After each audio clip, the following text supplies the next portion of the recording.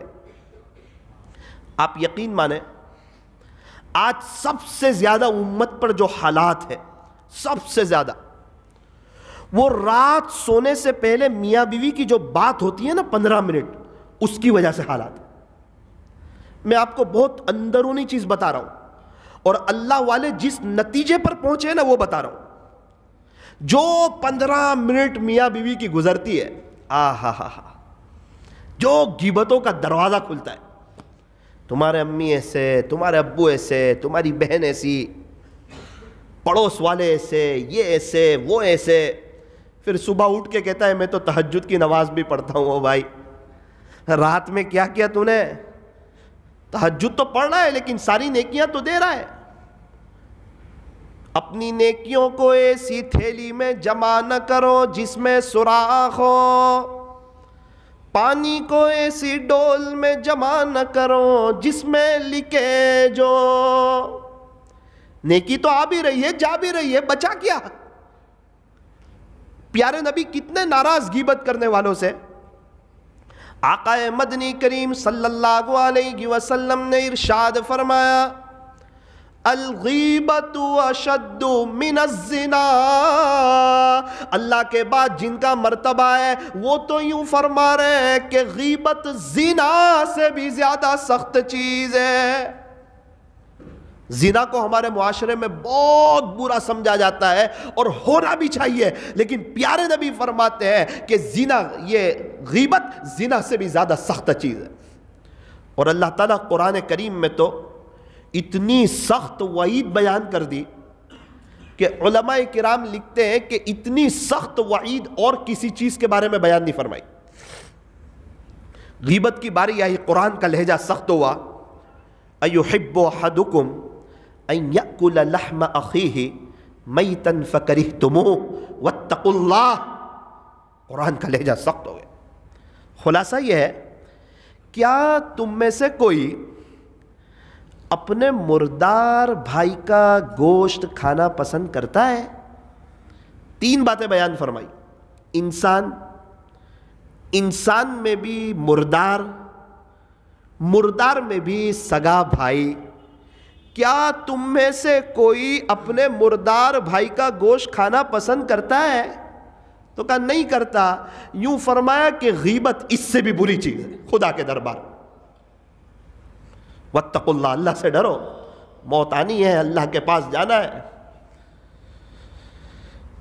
ایک بزرگ فرما رہے ہیں کہ میں نے ایک عجیب ماجرا دیکھا کہ ایک شیطان ہے, کتابوں میں لکھا ہے, وہ ایک ہاتھ میں راکھ لے کے جا رہا ہے, دوسرے ہاتھ میں شہد لے کے جا رہا ہے. حضرت فرماتے کہ اللہ تعالیٰ نے مجھ پر اس کا معاملہ منکشف کیا تو میں نے شیطان سے بات کی کہ یہ راکھ لے کے تو کہاں جا رہا ہے اور یہ شہد لے کے تو کہاں جا رہا ہے. تو اس نے کہا کہ حضرت بات ایسی ہے, جب کسی کے ابو کا انتقال ہو جاتا ہے تو یتیم نابالغ بچہ معصوم سا لگتا ہے, لوگ اس کے سر پر ہاتھ پھیرتے ہیں, بڑی دل جوئی کرتے ہیں اور بڑے رحم دلی کی بات کرتے ہیں اس کے بارے میں. اور جب کوئی یتیم کے ساتھ خیر خواہی کرتا ہے وہ اللہ کا محبوب ہو جاتا ہے, ہمارا بڑا نقصان ہو جاتا ہے. اس لیے 2-3 دن تک تو لوگ ہمدردی بتاتے ہیں, پھر میں اس یتیم کے چہرے پر راکھ مل دیتا ہوں, پھر لوگ اس کو بھول جاتے ہیں, نظر انداز کر دیتے ہیں تاکہ لوگوں کی آخرت کی تیاری نہ ہو, اس لیے میں یہ کرتا ہوں. حضرت نے کہا شہد کا کیا کرتا ہے؟ تو کہا حضرت جو بھی غیبت کرتا ہے نا, پتا چلے اس نے غیبت شروع کی, میں اس کے ہونٹ پہ شہد لگا دیتا ہوں. اس کو اتنی مزہ آتی ہے غیبت کرنے میں, گھنٹوں گزر جاتے ہیں اور اس کے سر سے جوں تک نہیں رینگتی اور اس کو گناہ بھی نہیں سمجھتا.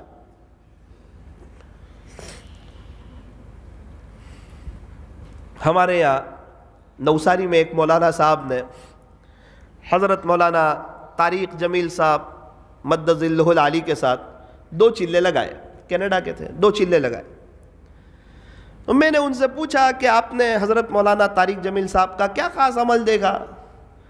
تو مجھے کہا کہ مولانا خاص عمل تو پتہ نہیں, ہم رات میں 4:30 بجے اٹھتے تھے اور وہ رات میں 2:30 بجے اٹھتے تھے. 4:30 بجے ہمارے اٹھنے کا وقت اور 4:30 بجے حضرت کے سونے کا وقت, پتہ نہیں 2 گھنٹے کیا کرتے تھے. میں نے کہا آپ نے عمل کیا دیکھا؟ یہ تو آپ نے دیکھا ہی نہیں کہ وہ رات میں 2:30 سے 4:30 کیا کرتے ہیں۔ مولانا ایک عمل بڑا زبردست دیکھا۔ میں نے کہا کیا دیکھا؟ کہا مولانا 2 چلے لگے، یہ پورے 2 چلے میں نہ انہوں نے کسی کی غیبت کی اور نہ کسی کی غیبت سنی انہوں نے۔ یہ بہت نرم دل ہے، بہت رحم دل ہے، لیکن اپنی لائف ایسی بنائی ہے کہ کسی کی مجال نہیں کہ کوئی تیسرے آدمی کی بات ان کے سامنے آ کے کرے۔ حضرت نے ہی کہا کہ میرے بیٹے کی شادی ہوئی تو میری عورت کو میں نے کہہ دیا کہ دیکھ یہ بہو ہے اور اس کے ذمے اپنی خدمت نہیں ہے، پوری زندگی بھی میری اور تیری ایک بھی چمچ نہ اٹھاوے تو یہ خدا کے دربار میں گنہگار نہیں ہے، یہ کام والی نہیں ہے، یہ آزاد عورت ہے، یہ بہو ہے۔ اپنے بیٹے کے ذمے اپنی خدمت ہے، بہو کے ذمے اپنی خدمت نہیں ہے۔ تو زندگی بھر اس سے پانی بھی نہ مانگنا، ہاں یہ پلا دیتی ہے تو اس کا احسان ہے، اور نہ پلاتی تو قیامت کے دن اس کی پوچھ کوئی نہیں۔ تو اس کا کیا مطلب؟ بہو سسرے کی خدمت نہ کرے، خسر کی، نانا نانا کرے، وہ کرے گی، کل اٹھ کے وہ ساس بنے گی تو اس کی بہو بھی اس کی خدمت کرے گی، اور اگر وہ نہیں کرے گی تو پھر اس کی بہو بھی اس کی خدمت نہیں کرے گی۔ میں شریعت کا ایک مسئلہ سمجھانا چاہتا ہوں، ہمارے یہاں اس پر جو ظلم ڈھاتے ہیں اور اپنی آخرت برباد کرتے ہیں، اس لیے میں سمجھانا چاہتا ہوں۔ حضرت فرماتے ہیں جس کا خلاصہ کہ اتنی محبت ہو گئی کہ ہماری بیٹی سے بڑھ کے وہ رہنے لگی ہمارے گھر میں۔ اس کو کہتے ہیں کہ گھر میں اللہ کا دین موجود ہے۔ میں گھر کے وڈیلوں سے، گھر کے بڑوں سے، گھر کے ذمہ داروں سے بہت ذمہ داری کے ساتھ یہ بات کہنا چاہتا ہوں، مجھے یقین ہے کہ تھوڑی سی محنت لگے گی، ایک عجیب و غریب دل پر بوجھ پڑے گا، تھوڑا سا وقت لگے گا، ماحول ایسا بناؤ کہ تیسرے آدمی کی کوئی ہمارے پاس آ کے بات نہ کرے، کسی کی جرت نہ ہو۔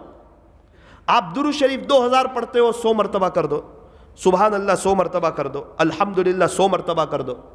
آپ تہجد نہ پڑھ سکتے ہو، کوئی بات نہیں، قیامت کے دن آپ کی پوچھ نہیں ہوگی۔ نفل کام نہ کر سکتے ہو، آپ کی پوچھ نہیں ہوگی، لیکن غیبت کی ہوگی نا، اس کی سزا بہت خطرناک ہے جس کو الفاظ میں بیان نہیں کیا جا سکتا۔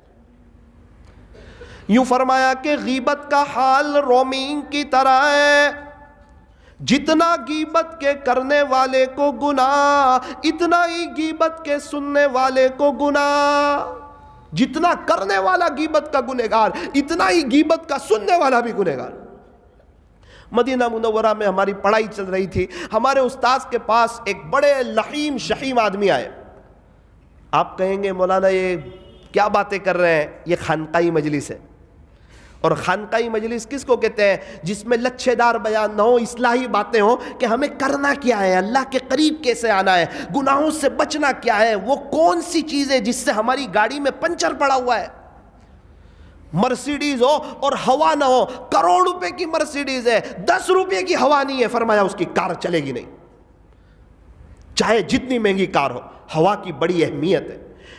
ہر گناہ ایک سیاہ نقطہ رکھتا ہے، بندہ کرتا ہے اس کے دل پر سیاہ نقطہ لگ جاتا ہے۔ میرے عزیزو یقین مانو، یہ گناہ کی مثال کھجلی جیسی ہے۔ جب انسان کو میٹھی کھجلی آتی ہے، اگر وہ تھوڑی سی لذت کے لیے کھجال دیتا ہے، خون شروع ہو جاتا ہے، جلن شروع ہو جاتی ہے، پاؤڈر لگانا پڑتا ہے اور تھوڑی دیر تک اس کو چچرنا شروع ہوتا ہے، بیچارہ بے چین ہو جاتا ہے، پریشان ہو جاتا ہے۔ حالانکہ کھجلی میٹھی تھی، لیکن کھجلی کے پیچھے کا انجام بڑا خطرناک تھا۔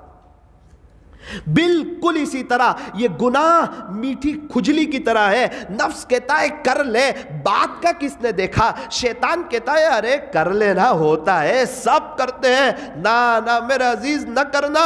نیکی کے راستے میں سکھ ہی سکھ ہے اور گناہ کے راستے میں دکھ ہی دکھ ہے۔ عجیب بات آپ کو سناؤں، وہ حضرت مولانا، میری ان سے ملاقات ہوئی، بڑے لحیم شحیم۔ مجھے کسی نے بتایا کہ یہ 91 سے حضرت مولانا طارق جمیل صاحب کے خادم ہیں، حضرت کے ساتھ رہتے ہیں سفر حضر میں۔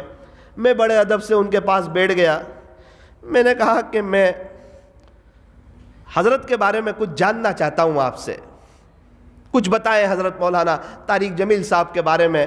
اللہ تعالیٰ ان سے بڑا کام لے رہے ہیں، میں کچھ معلوم کرنا چاہتا ہوں۔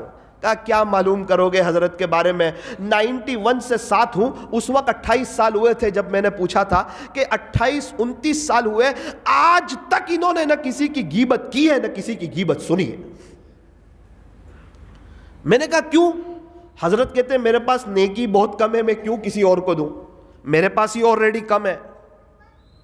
اس لیے وہ اپنی نیکی کسی کو دینا نہیں چاہ رہے حضرت، وہ ان کو لگتا ہے میرے پاس نیکی کم ہے، اور کہتے ہیں میرے ہی گناہ اتنے زیادہ ہے جس کا بوجھ میں اٹھا نہیں سکتا، میں کیوں کسی اور کے گناہ لوں؟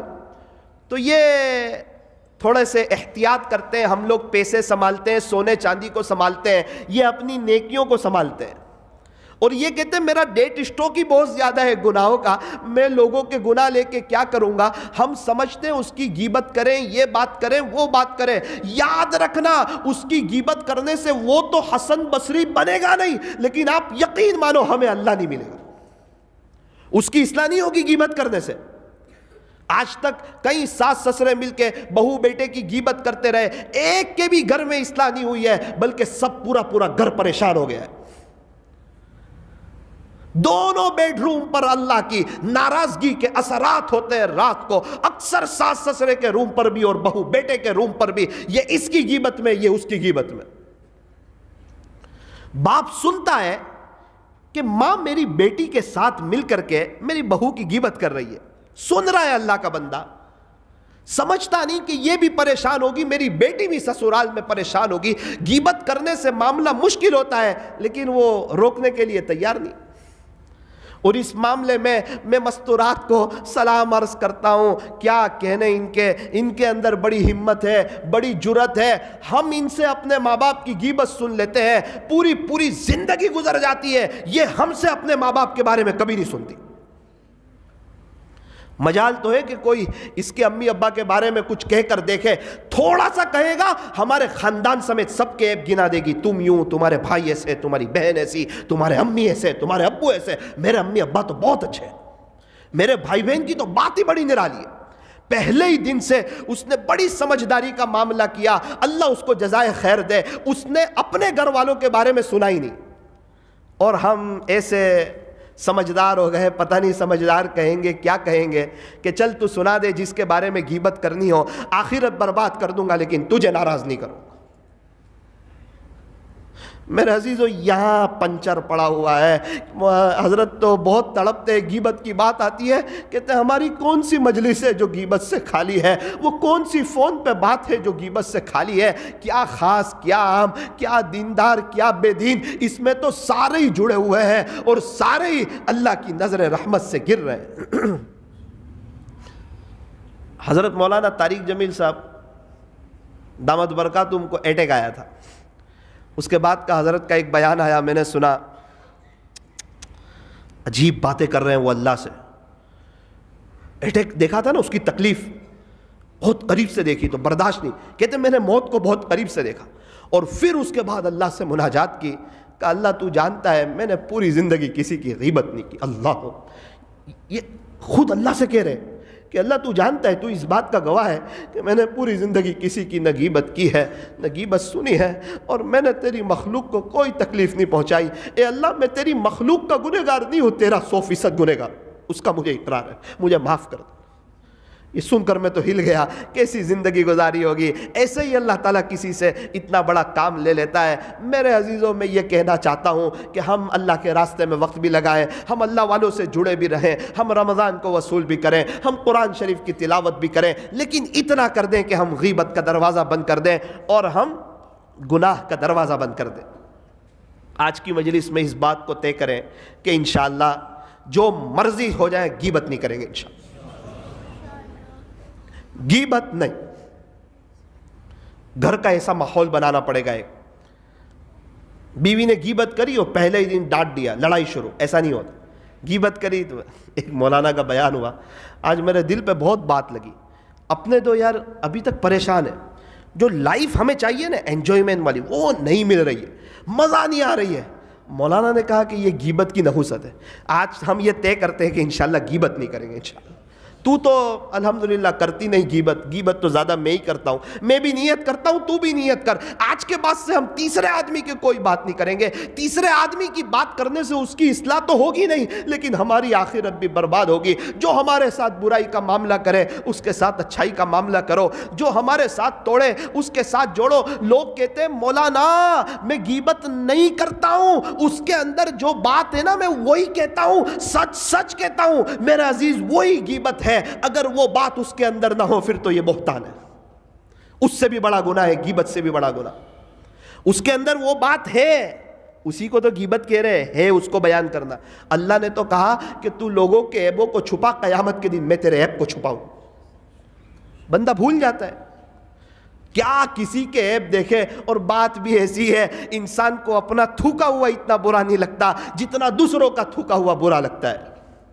انسان کو دوسروں کی غلطیاں بڑی لگ جاتی ہے، اپنی غلطیوں کو معمولی سمجھتا ہے۔ اللہ تعالیٰ ہمیں صحیح سمجھ عطا فرمائے، اور اللہ کرے ہم غیبت کو ایک گناہ تو سمجھیں کہ یہ بہت بڑا گناہ ہے، بہت سنگین گناہ ہے۔ آپ یقین مانو پوری زندگی آپ سنتوں کے مطابق گزار دو، میں بڑی بات کہہ رہا ہوں، سنتوں کے مطابق گزار دو، اور غیبت کا دروازہ کھلا رکھو، یقین مانو اللہ نہیں ملے گا۔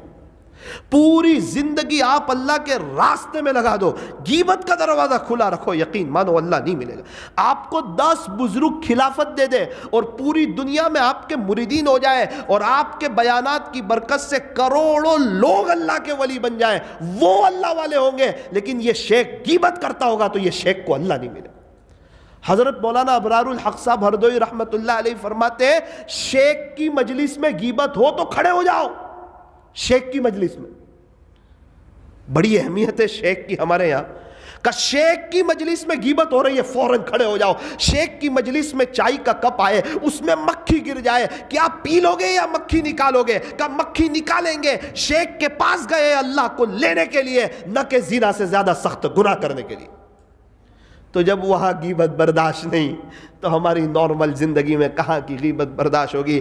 آج تک غیبت کر کے کچھ ملا نہیں، دنیا بھی برباد، آخرت بھی برباد۔ اسی لیے ہم جو چاہتے ہیں نا، اندر سے ہمیں وہ سکون نہیں مل رہا، وہ اللہ کی محبت کا جو مزہ آنا چاہیے وہ نہیں مل رہا۔ اصل اس کی بنیادی وجہ ہمارا مذاق میں جھوٹ بولنا اور غیبت کا دروازہ کھلا رکھنا۔ اللہ کی ذات سے مجھے قوی امید ہے کہ انشاءاللہ اس پر ہم ایک نظر ثانی کریں گے اور پورے دل سے اس پر محنت کریں گے کہ انشاءاللہ مر جائیں گے غیبت نہیں کریں گے انشاءاللہ۔ اللہ تبارک و تعالی غیبت سے ہماری جان چھڑائے۔ تھوڑی دیر کے لیے لائٹوں کو بند کر دیجئے اندر باہر کی۔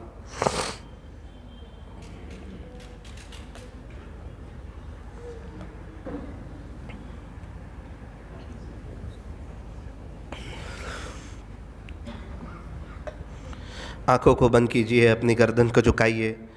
بڑی بڑی مبارک رات چل رہی ہے۔ آپ کہیں گے بچنا تو غیبت سے ہے، پھر آپ ذکر کیوں کروا رہے ہو؟ حدیث شریف میں ہے ذکر اللہ شفاء القلوب، اللہ کا ذکر دلوں کے لیے شفا ہے۔ جب بندہ ذکر کرتا ہے نا، اس کے دل میں ایسی نورانیت آتی ہے، آہستہ آہستہ وہ گناہوں سے بچ جاتا ہے۔ اس لیے پورے دل سے، دل کی حاضری سے بڑی بڑی مبارک راتیں ہیں، آخری عشرہ چل رہا ہے، رمضان کا مبارک مہینہ ہے، تھوڑا دل کی حاضری سے اللہ کو یاد کر لیجئے۔ لا الہ الا اللہ کوئی معمولی کلمہ نہیں، بہت وزنی کلمہ ہے۔ ساتوں زمین اور آسمان کو ایک پلڑے میں رکھ دیا جائے، اس کلمے کو ایک پلڑے میں رکھ دیا جائے، ایک کلمے والا پلڑا جھک جائے گا۔ یہی وہ کلمہ ہے جو انشاءاللہ ہمیں جہنم سے بچائے گا، ہمیں جنت میں لے جائے گا۔ اسی کلمے کی بنیاد پر ہماری اللہ سے ملاقات ہوگی۔ پڑھتے پڑھتے دل سے اللہ سے چپکے چپکے یہ کہہ دینا، اے اللہ ابھی تو پڑھ رہا ہوں، موت کے وقت بھی یاد دلا دینا، پڑھوا دینا، موت کے وقت بھی یاد دلا دینا، پڑھوا دینا۔ میں ایک بزرگ کے ساتھ 5 سال رہا، وہ لا الہ الا اللہ بہت پڑھتے تھے۔ انتقال ہوا ان کا، ان کے بیٹے نے کہا مولانا کوئی 2 مرتبہ کلمہ پڑھتا ہے، کوئی 3 مرتبہ کلمہ پڑھتا ہے، میرا باپ 100 مرتبہ سے زیادہ کلمہ پڑھ کے دنیا سے گیا ہے، اور میں اس کا گواہ ہوں، دنیا میں کلمہ بہت پڑھتے تھے۔ ہر آدمی اپنے اپنے اعتبار سے اللہ کا ذکر کریں۔ اگر ذکر کرتے کرتے رونا آ جائے تو زہ نصیب۔ کچھ آنکھیں ایسی ہے جس پر جہنم کی آگ حرام ہے، اس میں سے ایک وہ آنکھ جو اللہ کے خوف سے روئے۔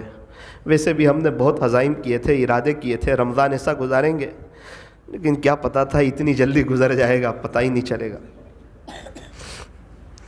لا الہ الا اللہ لا الہ الا اللہ لا الہ الا اللہ لا الہ الا اللہ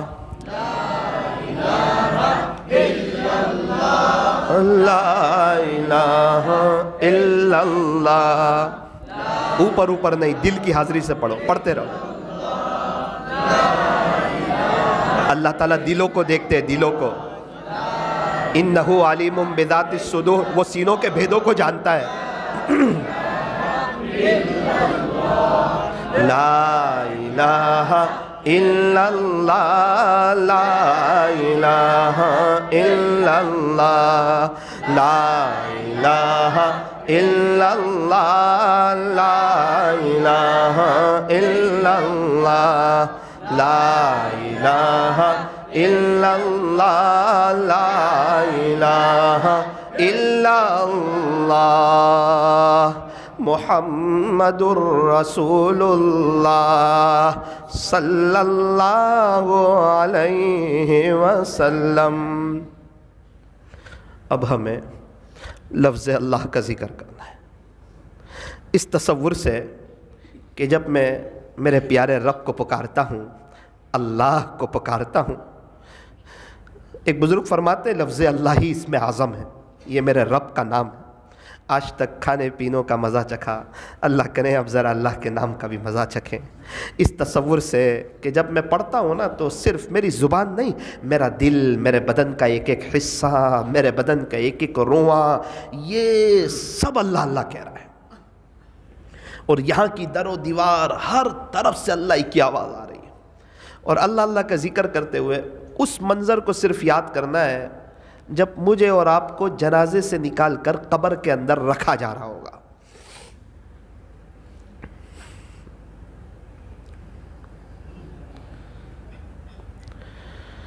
اللہ اللہ اللہ اللہ اللہ اللہ اللہ اللہ اللہ اللہ اللہ اللہ اللہ اللہ اللہ اللہ.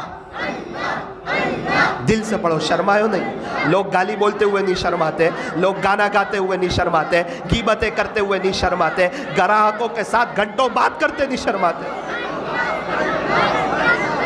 اللہ کو اتنی کثرت سے یاد کرو لوگ تمہیں دیوانہ اور پاگل کہہ دیں. اللہ اللہ اللہ اللہ اللہ اللہ اللہ اللہ اللہ اللہ اللہ اللہ اللہ اللہ اللہ اللہ اللہ اللہ. اپنی طلب بتاؤ اللہ کو. لوگ کیسے کر رہے وہ نہ دیکھو، لوگ ہماری قبر میں آنے والے نہیں. یہ اللہ دیکھ رہا ہے، اللہ بڑا قدردان ہے. اللہ آنکھوں کو بند کرے، دل سے اللہ کو یاد کرے، دل سے اللہ کو یاد کرے. صحابہ کرام نیکیاں کر کے روتے تھے اور ہم گناہ کر کے بھی نہیں روتے. اللہ تعالیٰ نے 7 سمندر بنائے ہیں، اس کے باوجود بندے کے آنکھوں سے نکلنے والے آنسو کے ایک قطرے سے محبت کرتا ہے. ادھر نکلے ادھر ان کو خبر ہو، کوئی آنسو تو ایسا معتبر ہو. ٹپک پڑتے ہیں آنسو جب اللہ کی یاد آتی ہے. یہ وہ بارش ہے جس کا کوئی موسم نہیں ہوتا. یوں فرمایا جو آدمی اپنے آپ کو گنہگار سمجھتا ہے اللہ اسے رونے کی توفیق دیتے ہیں. جس کو ایسا لگتا ہو میں تو نیک ہوں، دیندار ہوں، اللہ رونے کی توفیق بھی چھین لیتے ہیں، راتوں کی مناجات کی لذت سے بھی محروم کر دیتے. دل سے اللہ کو یاد کیجئے. دل کہہ رہا ہے اللہ اللہ اللہ.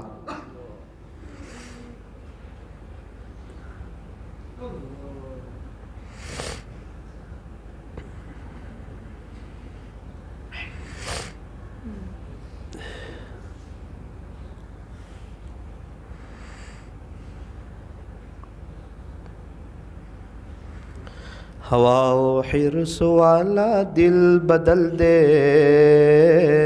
میرا غفلت میں ڈوبا دل بدل دے، بدل دے دل کی دنیا دل بدل دے، خدایا فضل فرما دل بدل دے، سنوں میں نام تیرا دھڑکنوں میں، مزہ جائے مولا دل بدل دے، گنہگاری میں کب تک عمر کاٹوں، گنہگاری میں کب تک عمر کاٹوں، بدل دے میرا رستہ دل بدل دے، کروں قربان اپنی ساری خوشیاں۔ میرے عزیز، اللہ کو پانے کے لیے بہت سی جائز خوشیوں پر آگ لگانی پڑتی ہے، ہم تو غیبت چھوڑنے کے لیے تیار نہیں، اللہ کہاں سے ملے؟ کوئی تو ایسا ہو اپنے دل سے پوچھے کیا تو غیبت سے بچا ہوا ہے؟ پوچھے، اپنے بارے میں ہی پوچھے۔ بہت سی نیکیاں جمع کی تھی، سب کو دے دی، گناہ آلریڈی تھے اور اوروں کے بھی لے لیے، اللہ تو ملا نہیں، آخرت بھی برباد ہو گئی۔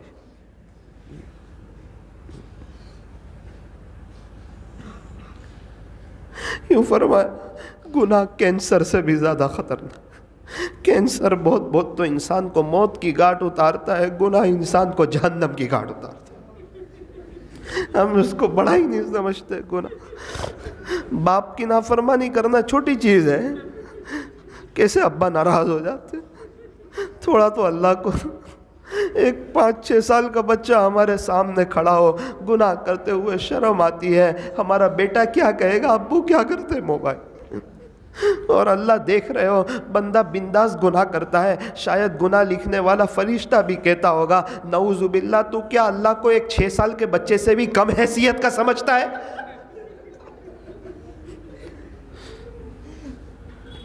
انسان گناہ کرتے وقت وہ سارے دروازے تو بند کر دیتا ہے جہاں سے مخلوق دیکھتی ہے، وہ دروازہ بند نہیں کر سکتا جہاں سے خالق دیکھتا ہے۔ کروں قربان اپنی ساری خوشیاں، تو اپنا غم عطا کر دل بدل دے، ہٹا لوں آنکھ اپنی ماں سوا سے، جیوں میں تیری خاطر دل بدل دے، پڑا ہوں تیرے در پر دل شکستہ، پڑا ہوں تیرے در پر دل شکستہ،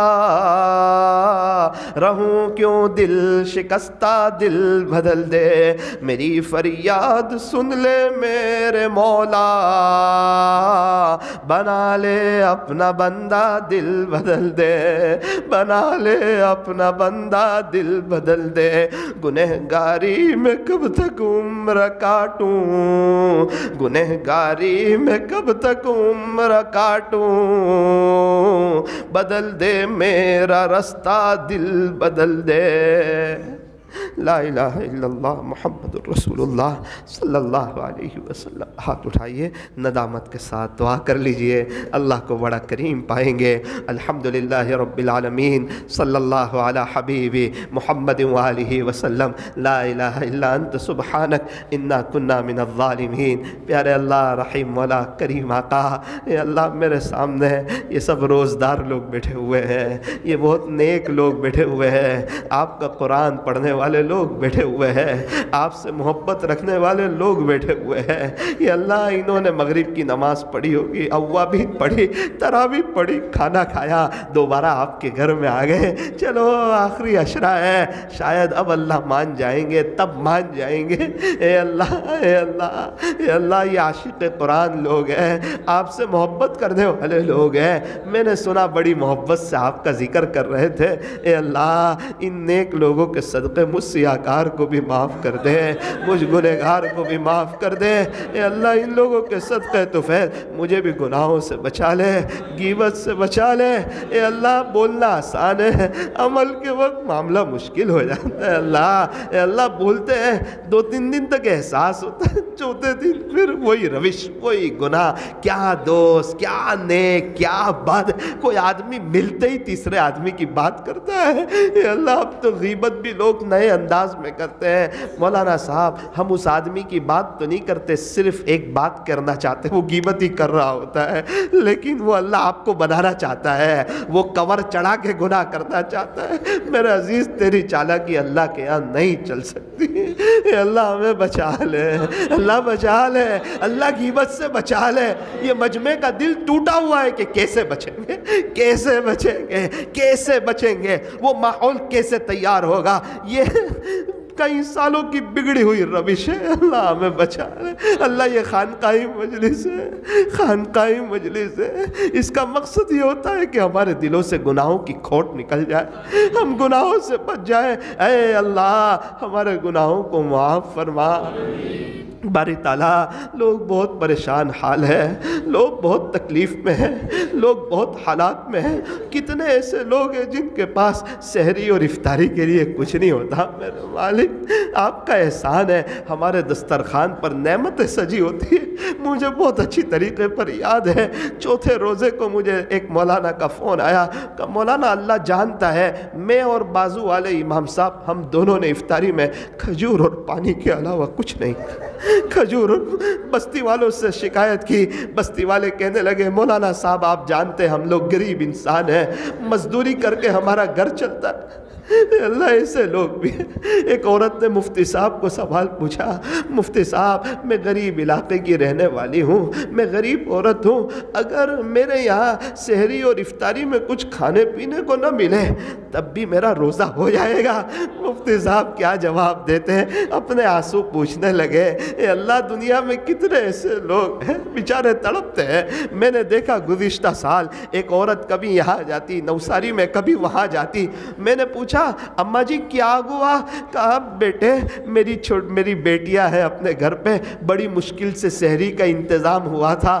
میری بیٹیوں نے پوچھا اماں افطاری میں کیا ہے؟ کہا فکر نہ کر، تیری بوڑھی ماں دھوپ میں جا کے تمہارے لیے کچھ انتظام کر کے آئے گی۔ مولانا 3:30 بجے سے چکر لگا رہی ہوں، 5:30 بج چکے ہیں، میری بیٹیاں اس انتظار میں، ابھی اماں آئے گی کچھ فروٹ لائے۔ بیٹا لوگوں کے پاس جاتی ہوں، ہر کوئی کہتا ہے اماں آگے چلے جاؤ،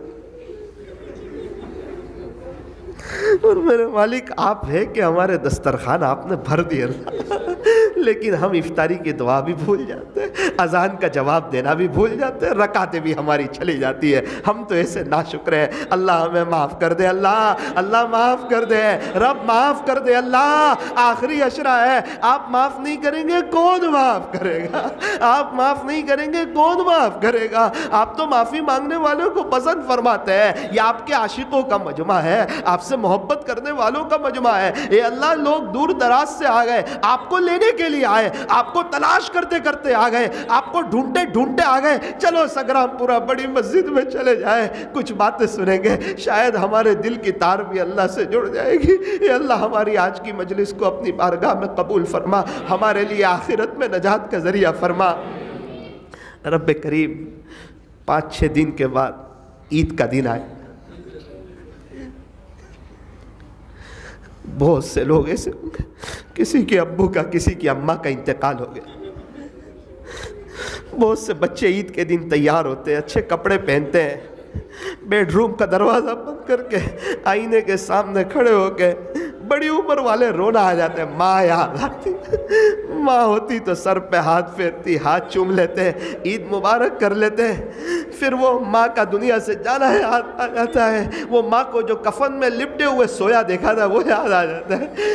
عید کی نماز کے بعد خوشی خوشی سب سے گلے ملتے ہیں، قبرستان چلے جاتے پھر دل رو دیتا ہے۔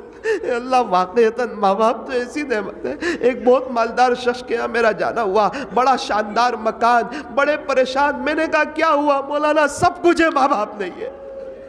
دل اداس سا ہے، جب تک پیسہ نہیں تھا ماں باپ تھے، پیسہ ہاتھ آیا ماں باپ ہی چلے گئے، بہت کچھ کرنا چاہتے تھے ان کے لیے، کچھ کر نہ سکے۔ اے اللہ کتنے ایسے بھی ہوں گے، کسی کے ابو کا، کسی کی امی کا، کسی کے شوہر کا، کسی کی بیوی کا، کسی کے بچوں کا، کسی کی بھائی کا، کسی کے بہن کا انتقال ہو گیا ہوگا۔ اللہ ان کی قبروں کو نور سے منور فرما، جو ایمان والے چلے گئے اللہ سب کی قبروں کو نور سے منور کر دے، ایمان والے موجود ہیں ان کو توحید پہ جما دے، شرک و بدعت سے بچا لے، پورے عالم والوں کو اور ان کی قیامت تک کی آنے والی نسلوں کو اپنے خزانے غیب سے ایمان عطا فرما۔ اے اللہ امت کو دعوت پر جما دے، دعوت کے تقاضوں پر لبیک کہنے کی توفیق عطا فرما۔ اے اللہ ہمیں اندرون کے لیے بیرون کے لیے قبول فرما، مشوروں کے لیے، ملاقاتوں کے لیے، گشتوں کے لیے، دین کی مبارک محنت کے لیے قبول فرما۔ اے اللہ ہر مہینے پابندی سے 3 دن اللہ کے راستے میں وقت لگانے کی توفیق عطا فرما۔ کہنے سننے میں کچھ کمی زیادتی غلطی ہو گئی ہو اپنے فضل سے معاف فرما۔ اس مجلس کے فیض کو تا قیامت خوب عام و تام فرما۔ اے اللہ اس مجلس کے انعقاد کے لیے جن جن حضرات نے محنتیں کی ہو ان کی محنتوں کو قبول فرما کر ان کی نسلوں میں آپ کے اولیاء پیدا فرما۔ اللہ مکہ مکرمہ میں آج 25ویں رات ہے، اتنی درخواست کرتے ہیں اب سے موت تک ہمارا ہر رمضان وہیں پر ہو، ایسے فیصلے فرما۔